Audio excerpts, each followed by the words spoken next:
Students, तो आज का जो हमारा टॉपिक है जीवाणु जनित रोग बैक्टीरियल डिजीज़। पिछले वीडियो में हमने विषाणु जनित रोग वायरल डिजीज़ के बारे में डिस्कस किया था और आज हम बैक्टीरियल डिजीज़ के बारे में डिस्कस कर रहे हैं। तो जिन्होंने पिछला वीडियो नहीं देखा है वायरल डिजीज़, तो वो हमारे यूट्यूब चैनल को शशि सिडाना के नाम से यूट्यूब पर सर्च कर सकते हैं और प्लेलिस्ट में बायोलॉजी ऑप्शन में आप लोग बायोलॉजी से संबंधित सभी लेक्चर जो हैं वो देख सकते हैं, जो भी रीट एग्ज़ाम के लिए इम्पोर्टेंट हैं। और अब हम बात कर रहे हैं जीवाणु जनित रोगों की। तो जीवाणु जनित रोगों की जो ट्रिक है, विषाणु जनित रोगों की ट्रिक बताई थी, तो आप ट्रिक के अकॉर्डिंग पहले नाम नोट कर लें, क्योंकि बहुत ही इंपॉर्टेंट क्वेश्चन है। कई बार सीधा आ जाता है निम्न में से कौन सा रोग विषाणु जनित है, ऐसे ही निम्न में से कौन सा रोग जीवाणु जनित है। तो इसकी ट्रिक है टीबी का टीका तो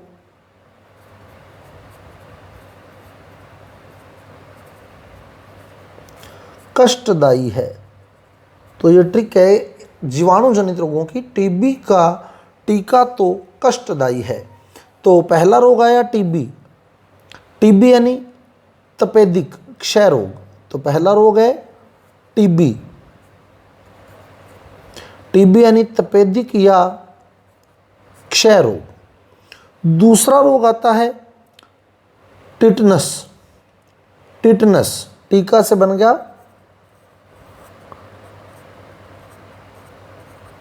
टिटनेस रोग। तीसरा रोग तो से निकाल लें तो टाइफाइड।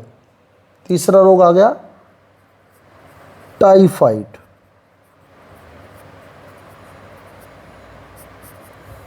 टाइफाइड रोग जिसे मोती झरा के नाम से भी जाना जाता है, मोती झरा या टाइफाइड। चौथा आ गया कष्ट से बन गया कुष्ठ रोग। तो चौथा रोग बन गया कुष्ठ रोग। और है से बन गया हैजा। तो पांचवा रोग बन गया हैजा या कोलेरा। हैजा रोग, कोलेरा रोग बोलते हैं हैजा को, हैजा या कोलेरा। तो ये 5 रोग। टीबी का टीका तो कष्टदायी है। टीबी हो गया, टीका से टिटनस बन गया, तो से टाइफाइड बन गया, कष्ट से कुष्ठ बन गया, है से हैजा बन गया। तो ये 5 जीवाणु जनित रोग हमने डिस्कस करने हैं, जिसमें सबसे पहले हम डिस्कस करने जा रहे हैं टीबी क्षय या तपेदिक। टीबी क्षय या तपेदिक रोग। तो पहला रोग है हमारे पास टीबी क्षय या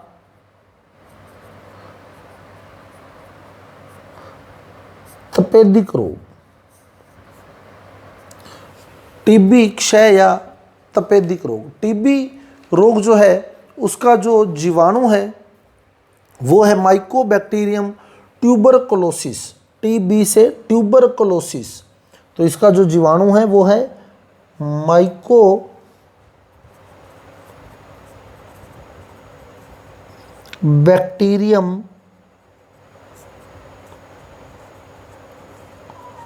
ट्यूबरकुलोसिस।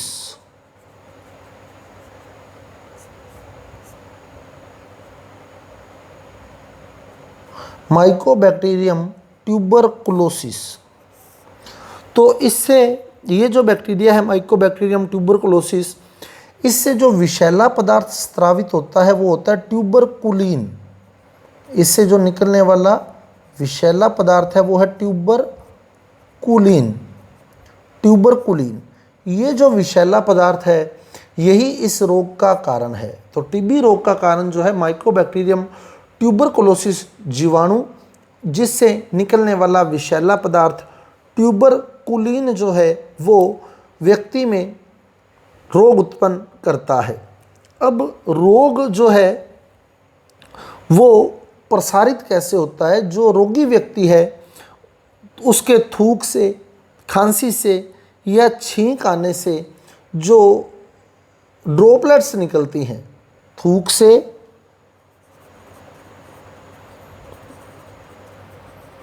खांसी से या छींक से जो ड्रॉपलेट्स निकलती हैं यानी सूक्ष्म बूंदें निकलती हैं, उन सूक्ष्म बूंदों में ये बैक्टीरिया होता है। और ऐसी सूक्ष्म बूंदों के संपर्क में जब कोई दूसरा व्यक्ति आ जाता है तो उसके श्वसन के माध्यम से ये बैक्टीरिया उसके अंदर भी प्रवेश कर जाता है और फिर वही जाकर ट्यूबरकुलिन नामक विषैला पदार्थ छोड़ता है और टीबी उत्पन्न करता है। तो रोगी के थूक, खांसी और छींक से निकलने वाली जो ड्रॉपलेट्स है उसकी सहायता से ये रोग फैलता है।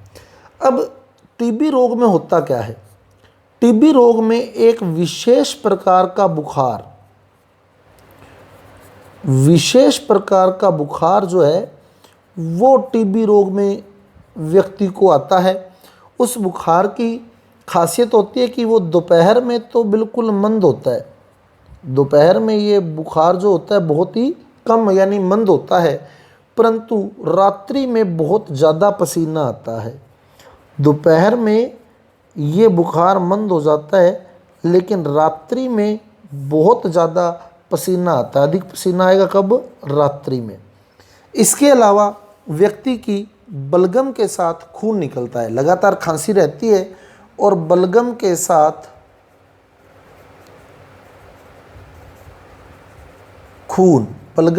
जो होता है वो रक्त खून निकलता है। तो इस प्रकार टीबी रोग जो है माइकोबैक्टीरियम ट्यूबरकुलोसिस जीवाणु द्वारा होता है, जिसके द्वारा एक विषैला पदार्थ ट्यूबरकुलिन छोड़ा जाता है और इस ट्यूबरकुलिन पदार्थ के कारण ही क्षय रोग या तपेदिक रोग की उत्पत्ति होती है। अब रोगी व्यक्ति की खांसी, थूक या छींक से जो सूक्ष्म बूंदें निकलती हैं, जो ड्रॉपलेट्स निकलती हैं, उनके संपर्क में यदि कोई स्वस्थ व्यक्ति आ जाए तो वो भी टीबी रोग से संक्रमित हो सकता है। अब टीबी रोग की खासियत एक विशेष प्रकार का बुखार जिसमें दोपहर में तो मंद रहता है बुखार और रात में अधिक पसीने के साथ बुखार चढ़ता है और इसमें बलगम के साथ जो होता है वो खून निकलता है। अब क्षय रोग से बचाव के लिए बच्चों में जन्म के तुरंत कुछ ही घंटों के भीतर BCG का इंजेक्शन लगता है। BCG बैसिलस कैलुमटी-गुरीन का इंजेक्शन जो है, BCG का टीका जो है वो शिशु के जन्म के कुछ ही घंटों के भीतर लगाया जाता है।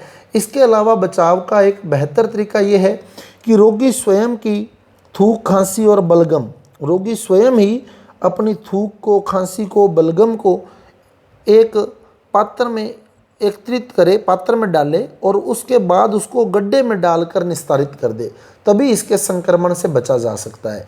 अगर रोगी जो है वो वातावरण में ही थूक, खांसी वगैरह का स्त्राव कर रहा है तो फिर वो टीबी फैलने की संभावना जो है वो बढ़ जाती है।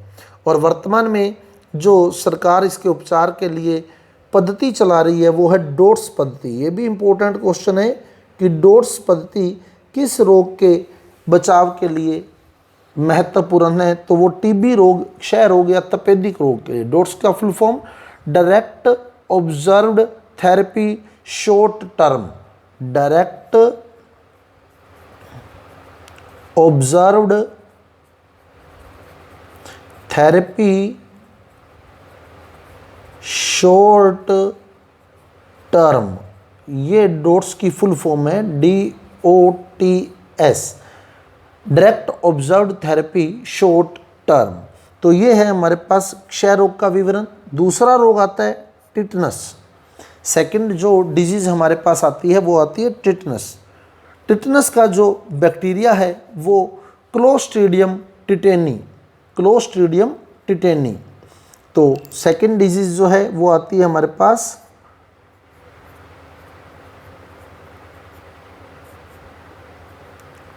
टिटनेस। तो इसका जो बैक्टीरिया है क्लोस्ट्रीडियम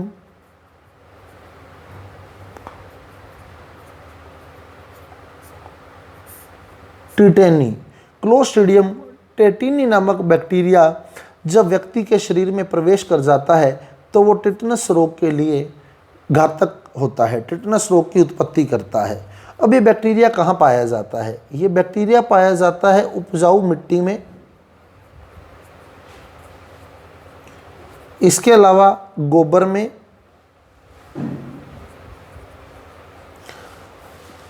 तो मिट्टी के अंदर और गोबर में ये बैक्टीरिया पाया जाता है। तो जब हमें चोट लगती है या हमारे शरीर में कोई घाव होता है, कट लगता है, तो फिर वो मिट्टी के माध्यम से बैक्टीरिया जो होता है, वो घाव अगर हमारा मिट्टी के संपर्क में आ जाए तो मिट्टी के माध्यम से वो बैक्टीरिया उस घाव से होता हुआ हमारी बॉडी में प्रवेश कर जाता है। तो बैक्टीरिया क्लोस्ट्रीडियम टेटेनी जो होता है वो घाव के द्वारा हमारे शरीर में प्रवेश करता है और ये वृद्धि करता है आकर आंत्र के अंदर, आंतों में ये वृद्धि करता है, आंत्र में वृद्धि करता है और आंत्र में वृद्धि करता हुआ ये एक विषैला पदार्थ छोड़ता है, टिटेनोस्पाज्मीन, टिटेनोस्पाज्मीन या स्पास्मीन, टिटेनोस्पाज्मीन इसके द्वारा छोड़ा गया विषैला पदार्थ है जो टिटनस रोग की उत्पत्ति करता है। अब जब टिटेनोस्पाज्मीन विषैला पदार्थ छोड़ा जाता है तो वो विषैला पदार्थ जो होता है वो हमारी बॉडी के अंदर संकुंचन, मांसपेशियों में संकुंचन उत्पन्न करता है। तो टिटेनोस्पाज्मीन क्या करता है? हमारी मांसपेशियों में संकुंचन उत्पन्न करता है। मांसपेशियां जो होती है वो सिकुड़ने लगती हैं, मांसपेशियों में संकुंचन का कारण बनता है ये टिटेनोस्पाज्मीन। मांसपेशियां जो होती हैं वो सिकुड़ने लगती है, विशेष करके पीठ की, जबड़े की और गर्दन की, पीठ की, जबड़े की और गर्दन की मांसपेशियां जो होती हैं वो सिकुड़ना शुरू हो जाती है और जैसे जैसे रोग की भयावता बढ़ती जाती है वैसे वैसे हमारी जो बॉडी होती है उस पूरी बॉडी की मांसपेशियां संकुचित हो जाती है। बॉडी जो कि बिल्कुल स्ट्रेट थी अब उसकी मांसपेशियां संकुचित होते होते वो बॉडी हमारी धनुषाकार में आ जाती है, धनुष के आकार में आ जाती है। तो क्लोस्ट्रीडियम टेटेनी बैक्टीरिया के द्वारा टिटनस रोग उत्पन्न होता है। क्लोस्ट्रीडियम टेटेनी जो है वो उपजाऊ मिट्टी और गोबर में पाया जाता है और हमारी बॉडी में जब घाव होता है और मिट्टी के संपर्क में, हम ऐसी मिट्टी के संपर्क में आ जाते हैं जिसमें क्लोस्ट्रीडियम टेटेनी बैक्टीरिया है, तो वो बैक्टीरिया उस घाव के माध्यम से हमारी बॉडी में एंटर कर जाता है और आंत्र में वृद्धि करता हुआ ये एक जहरीला पदार्थ टिटेनोस्पाज्मीन छोड़ता है। टिटेनोस्पाज्मीन जो है वो मांसपेशियों का संकुंचन करता है, विशेष करके गर्दन की, पीठ की और जबड़े की मांसपेशियों का। लेकिन अगर रोग की उग्रता बढ़ जाए, रोग की भयावता बढ़ जाए, तो ऐसी स्थिति में हमारा जो शरीर बिल्कुल स्ट्रेट था वो धनुषाकार आकृति में आ जाता है और फिर जैसे जैसे मांसपेशियां सिकुड़ती जाती हैं वैसे वैसे श्वास रुकने लग जाता है और व्यक्ति की मृत्यु हो जाती है। और इसके बचाव के लिए डीपीटी, डिप्थीरिया, पर्टुसिस और टिटनस का टीका लगाया जाता है। डीपीटी का टीका लगाया जाता है। तो ये टीका ही एकमात्र इसका उपचार है। अगर ये रोग हो जाए तो उसके बाद इसका कोई उपचार नहीं है। तो टीकाकरण ही रोग से बचाव का उपचार है। डीपीटी का टीका diphtheria, pertussis, tetanus, PCG, bacillus Calmette Guerin, DPT, diphtheria, pertussis और टिटनस, ये इंजेक्शन है। डिप्थीरिया, पर्टुसिस और टिटनस का इंजेक्शन जो होता है वो लगाया जाता है चोट लगने के बाद। और गर्भवती माताओं को टिटनस का टीका जरूर लगाया जाता है। गर्भवती जो महिला होती है उसे टिटनस का टीका जरूर लगाया जाता है। तीसरा रोग आता है हमारा टाइफाइड या मोती जरा, टाइफाइड या मोती जरा। तो थर्ड जो डिजीज है हमारे पास टाइफाइड या मोती जरा।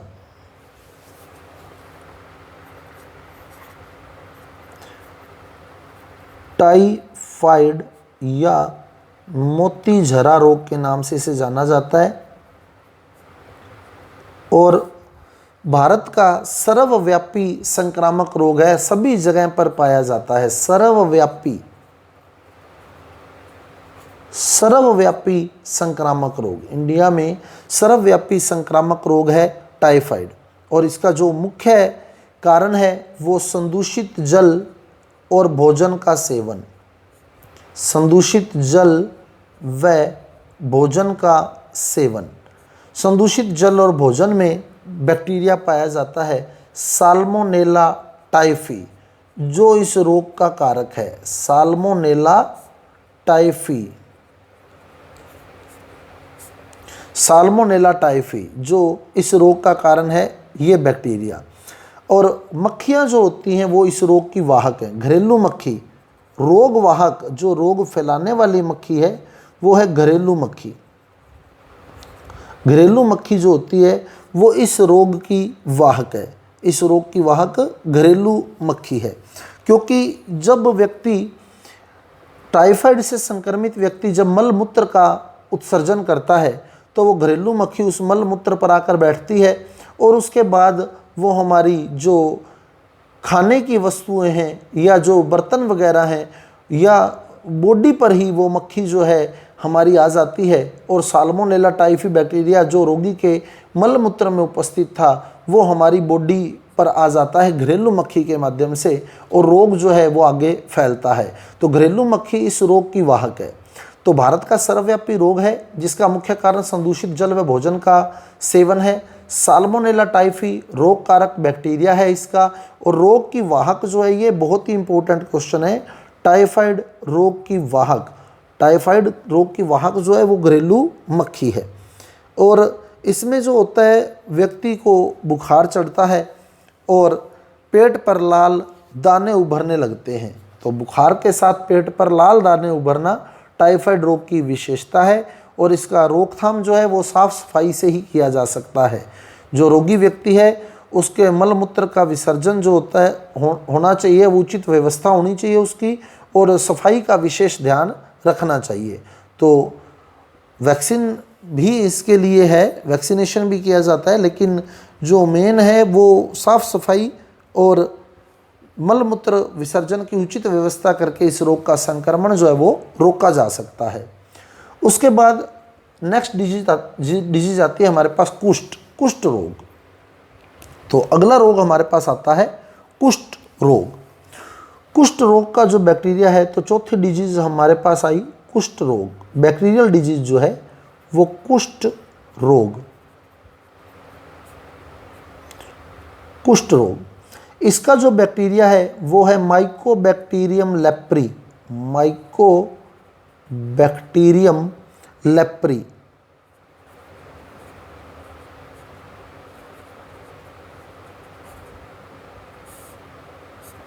माइक्रोबैक्टीरियम लेप्री जो कुष्ठ रोग के लिए रिस्पॉन्सिबल बैक्टीरिया है वो माइकोबैक्टीरियम लेप्री। और कुष्ठ रोग का जो रोगी होता है उसकी नाक से जो स्राव निकलता है, जो श्लेष्मा निकलता है, वो संक्रमणकारी है। नाक का जो स्राव होता है वो आगे रोग को फैलाता है। तो रोगी व्यक्ति के नाक से जो श्लेष्मा निकलता है वो बहुत ज़्यादा संक्रमणकारी होता है, इस रोग को आगे फैलाता है। तो नाक का स्राव जो है वो संक्रमणकारी है, और इसमें जो प्रभावित अंग है वो है परिधीय तंत्रिका तंत्र। कुष्ठ रोग में परिधीय तंत्रिका तंत्र प्रभावित होता है। तंत्रिका तंत्र का कौन सा भाग कुष्ठ रोग में प्रभावित होता है, ये भी इंपॉर्टेंट क्वेश्चन है। तो परिधीय तंत्रिका तंत्र, माइक्रोबैक्टीरियम लेप्री जो है वो परिधीय तंत्रिका तंत्र को प्रभावित करता है। इस रोग में होता क्या है, त्वचा पर चकते उभरते हैं पहले, जो बाद में फफोले बन जाते हैं। तो पहले चकते उभरते हैं त्वचा के ऊपर, जो बाद में फफोले बन जाते हैं। चकते जो होते हैं वो फफोले में परिवर्तित हो जाते हैं, और फिर वो जो फफोले होते हैं वो फट जाते हैं और घाव उत्पन्न कर देते हैं। तो कुष्ठ रोग के अंदर पहले चकते बनते हैं, उन चकतों में किसी प्रकार की संवेदना नहीं होती, वो चकते बिल्कुल संवेदनहीन होते हैं, दर्द वगैरह नहीं होता उनमें। फिर वो धीरे धीरे फफोले में बदल जाते हैं, और फफोले जो होते हैं वो अंततः फट जाते हैं और घाव उत्पन्न कर देते हैं। और इसमें जैसे जैसे रोग की तीव्रता बढ़ती जाती है वैसे वैसे हाथों और पैरों की उंगलियां जो हैं वो विकृत हो जाती हैं। रोग की तीव्रता बढ़ते बढ़ते हमारी जो बॉडी होती है उसमें विकृति आने लगती है, हाथ पैरों की उंगलियां जो होती हैं वो विकृत हो जाती है। ये जो है कुष्ठ रोग की विशेषता है। इसमें हाथों पैरों की उंगलियों में विकृति आना, घाव, बहुत ज़्यादा घाव होना, और इसमें रोग की जैसे जैसे उग्रता बढ़ती जाती है तो शल्य क्रिया द्वारा उस अंग को काट दिया जाता है जो अंग कुष्ठ रोग से संक्रमित होता है। तो कुष्ठ रोग का बैक्टीरिया माइकोबैक्टीरियम लेप्री, तो लेप्री से होता है लेप्रोसिस रोग यानी कुष्ठ रोग। और नाक का स्राव जो है वो सर्वाधिक संक्रमणकारी होता है और हमारा जो तंत्रिका तंत्र प्रभावित होता है इसमें वो प्रीदिया तंत्रिका तंत्र है। रोग की प्रारंभिक अवस्था में शरीर पर चकत्ते उभरते हैं जो पूर्णतः संवेदनहीन होते हैं। फिर ये चकत्ते जो होते हैं फफोले में बदल जाते हैं और फफोले फटकर घाव उत्पन्न कर देते हैं। और जैसे जैसे रोग की उग्रता बढ़ती जाती है वैसे वैसे हाथों पैरों की उंगलियों में विकृति आनी शुरू हो जाती है और फिर रोग की उग्रता की स्थिति में उस अंग को काट दिया जाता है जो अंग कुष्ठ रोग से ग्रसित था। उसके बाद पांचवा और अंतिम रोग आता है हैजा। हैजा अति तीव्र संक्रामक रोग। हैजा जो है वो अति तीव्र संक्रामक रोग है हैजा। पांचवा और अंतिम रोग हैजा या कोलेरा। हैजा या कोलेरा, तो इसका जो जीवाणु है वो है विब्रियो कोलेरी। विब्रियो कोलेरी, तो कोलेरी से जो रोग होता है वो कोलेरा, विब्रियो कोलेरी। हैजा रोग का जो जीवाणु है विब्रियो कोलेरी। और अति तीव्र संक्रामक रोग यानी बहुत ही तेजी से फैलने वाला संक्रामक रोग है हैजा। अति तीव्र संक्रामक रोग, अति तीव्र संक्रामक रोग है हैजा रोग। और इसका भी रोग वाहक जो है वो घरेलू मक्खी है। और हैजा रोग में उल्टी और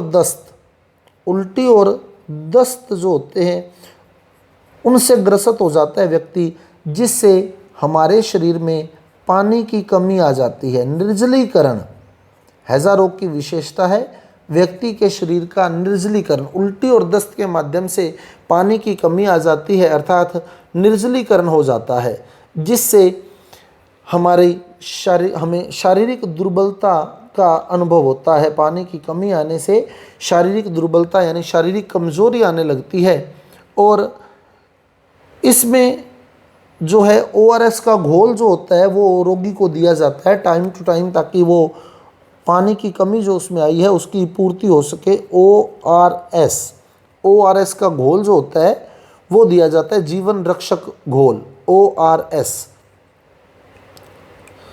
ORS का घोल इसमें दिया जाता है। इसके अलावा प्याज का रस भी इसके लिए जो है वो प्याज का रस भी बेहतर माना जाता है हैजा रोग के अंदर। इसके अलावा एक एसिड भी ध्यान रखना, नाइट्रोन्यूग्रेटिक एसिड। नाइट्रोन्यूग्रेटिक अम्ल जो है वो भी इसके लिए लाभदायक माना जाता है। तो ORS का घोल आ गया एक, तो उसके अलावा प्याज का रस भी फायदा देता है हैजा रोग के अंदर। और नाइट्रोन्यूग्रेटिक अम्ल की 2-4 बूंदे लेने से भी, जल के साथ लेने से भी हैजा रोग में जो है वो लाभदायक है। तो रोग कारक जो है इसका विब्रियो कोलेरी और वाहक जो है इसका घरेलू मक्खी।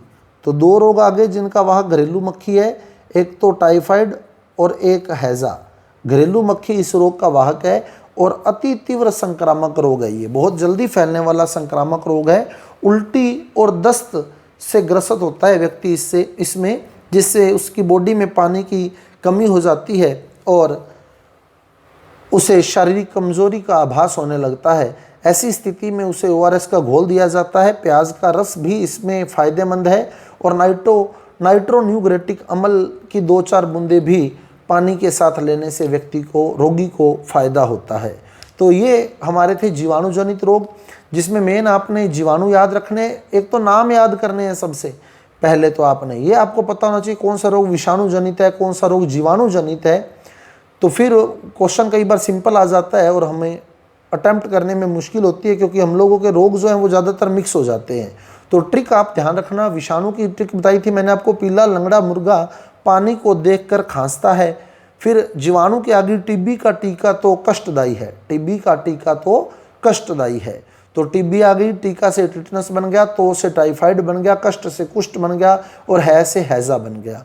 तो फिर सबसे पहले तो जीवाणु आपने याद रखना है, टीबी का माइकोबैक्टीरियम ट्यूबरकुलोसिस, दूसरा टिटनस का क्लोस्ट्रीडियम टिटेनी, टाइफाइड का साल्मोनेला टाइफी और कुष्ठ रोग का माइकोबैक्टीरियम लेप्री और हैजा का विब्रियो कोलेरी। उसके अलावा रोग वाहक आपने ध्यान रखने हैं। टाइफाइड और हैजा के अंदर जो रोग वाहक है वो घरेलू मक्खी है। टीबी में जो थूक, खांसी और छींक की ड्रॉपलेट्स होती हैं उनसे रोग फैलता है। और डोट्स पद्धति जो है वो किस रोग के उपचार के लिए? टीबी रोग के उपचार के लिए। इसके अलावा जो भी महत्वपूर्ण बातें आपको बनाई गई हैं उसका एक मैटर आप तैयार कीजिए। तो स्टूडेंट्स, यदि आपको मेरा वीडियो अच्छे लग रहे हैं, समझ आ रहे हैं, तो कृपया मेरे वीडियो को लाइक कीजिए, शेयर कीजिए और मेरे चैनल को सब्सक्राइब कीजिए। मिलते हैं अगले वीडियो के साथ। धन्यवाद।